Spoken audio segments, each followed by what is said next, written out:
Mowgli की कहानी। Mowgli story in Hindi. सालों पहले गर्मियों के मौसम में एक दिन जंगल में सभी जानवर आराम कर रहे थे। अच्छे से आराम करके शाम के समय भेड़ियों का एक झुंड शिकार के लिए निकला। उनमें से एक दारुका नाम के भेड़िए को कुछ दूर जाते ही झाड़ियों से बच्चे की रोने की आवाज सुनाई दी। भेड़िया जब झाड़ियों के पास जाकर देखता है तब उसे एक बच्चा दिखाई दिया। वह बिना कपड़े के जमीन पर लेटा था। बच्चे को देखकर भेड़िया चौंक गया और उसे अपने साथ अपनी बस्ती ले गया। इस तरह इंसान का बच्चा भेड़ियों के बीच में आ जाता है। बच्चे को भेड़ियों के बीच देखकर उस जंगल में रहने वाले शेर खान को गुस्सा आ जाता है, क्योंकि वही उस बच्चे को इंसान की बस्ती से उठाकर खाने के लिए लाया था।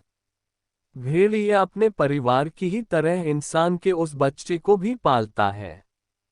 उसके परिवार में कुछ छोटे भेड़िए और उनकी मां रक्षा थी।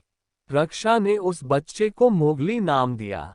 मोगली को एक परिवार मिल गया और वह भेड़ियों को अपना भाई बहन समझकर उनके साथ रहना लगा। दारुका ने भी अपनी पत्नी रक्षा को बता दिया था कि इस बच्चे को शेर खान के नजरों से बचाकर रखना, क्योंकि वो बच्चे को खाना चाहता है। रक्षा इस बात का पूरा ख्याल रखती थी। वो अपने बच्चों और मोगली को कभी भी अपनी नजरों से दूर जाने नहीं देती थी।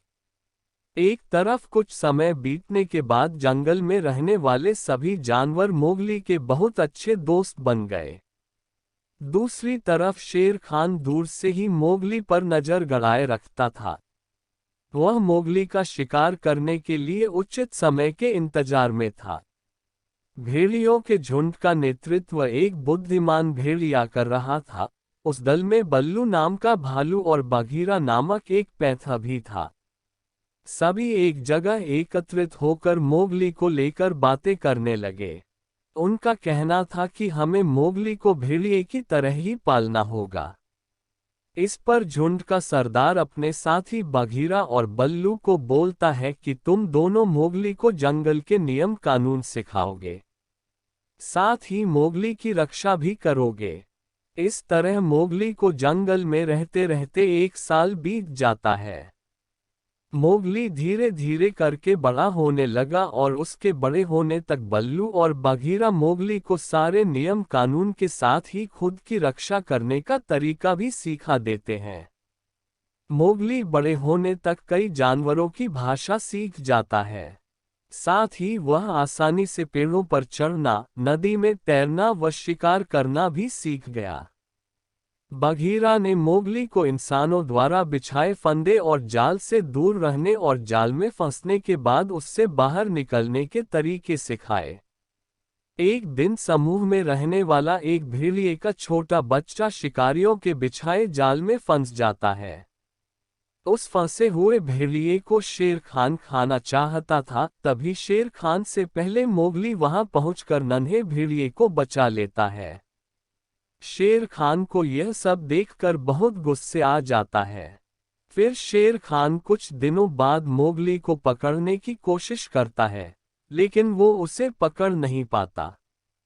गुस्से में शेर खान फैसला लेता है कि वो मोगली को पकड़ने के लिए बंदरों की सहायता लेता है। सारे बंदर जंगल के दूसरे हिस्से में रहते थे। वो सारे बंदर काफी खतरनाक थे। शेर की बातें सुनकर बंदरों का राजा मोगली को पकड़ने के लिए तैयार हो जाता है। बंदरों का राजा अपने सारे बंदरों को मोगली को पकड़ने का आदेश देता है। 1-2 दिन कुछ बंदर मोगली पर नजर रखते हैं और सही समय मिलते ही मोगली का अपहरण करके उसे घने जंगल से घिरे एक पहाड़ पर ले जाते हैं। मोगली सोच रहा था कि उसके पहाड़ में होने की बात बघीरा व बल्लू को पता चल जाए।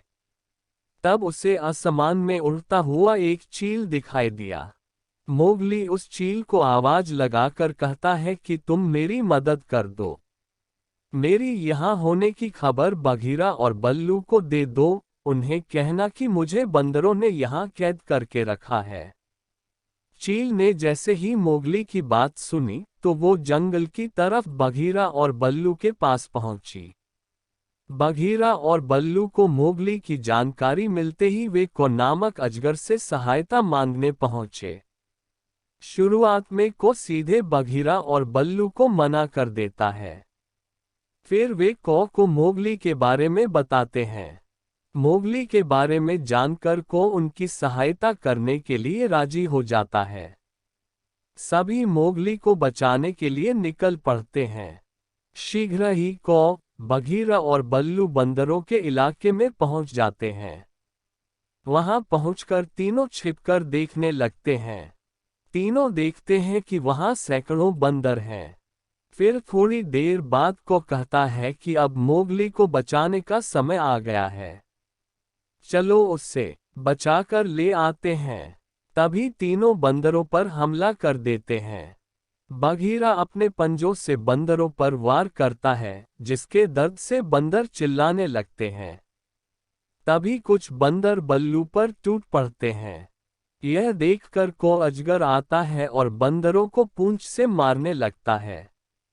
उसके बाद बंदर डरकर भाग जाते हैं।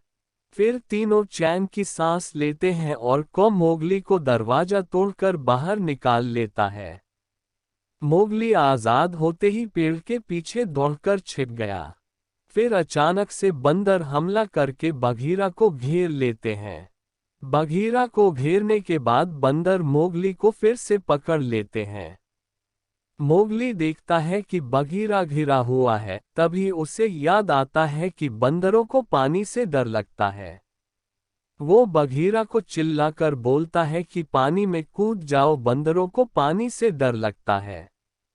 बघीरा ये सुनते ही तुरंत पानी में कूद जाता है और बंदरों के चुंगल से बाहर निकल जाता है।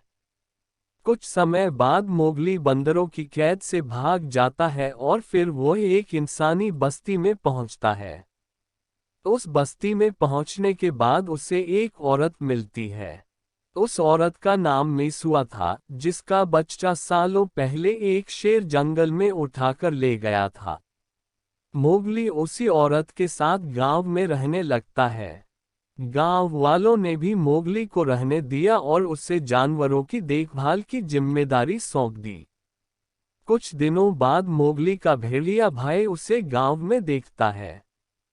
देखते ही भेड़िया सीधे मोगली के पास जाकर उसे बताता है कि शेर खान उसे मारने की तैयारी कर रहा है।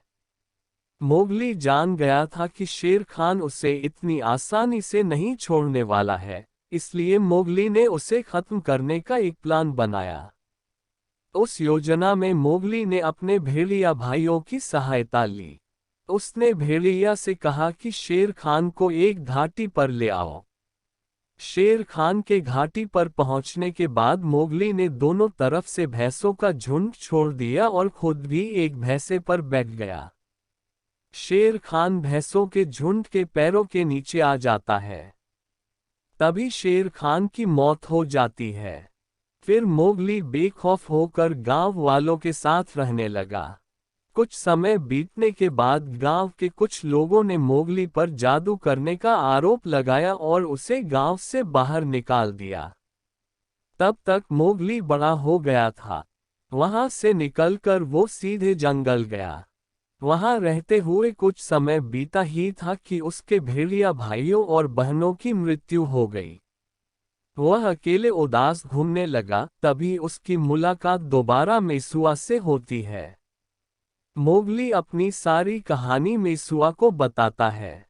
मेसुआ को यह यकीन हो जाता है कि उसके जिस बेटे को शेर उठाकर ले गया था, वो मोगली ही है। मेसुआ अपनी कहानी मोगली को बताती है और फिर दोनों साथ में रहने का फैसला करते हैं। इसके बाद मोगली इंसानों की बस्ती में खुशी खुशी रहने लगता है और समय मिलने पर जंगल जाकर अपने दोस्तों से मिल लेता है। कहानी से सीख, हौसला रखने पर हर मुश्किल दूर हो जाती है। साथ ही हर इंसान को पशु पक्षियों संग प्यार से पेश आना चाहिए। वक्त पड़ने पर वो दोस्त बनकर मदद कर सकते हैं।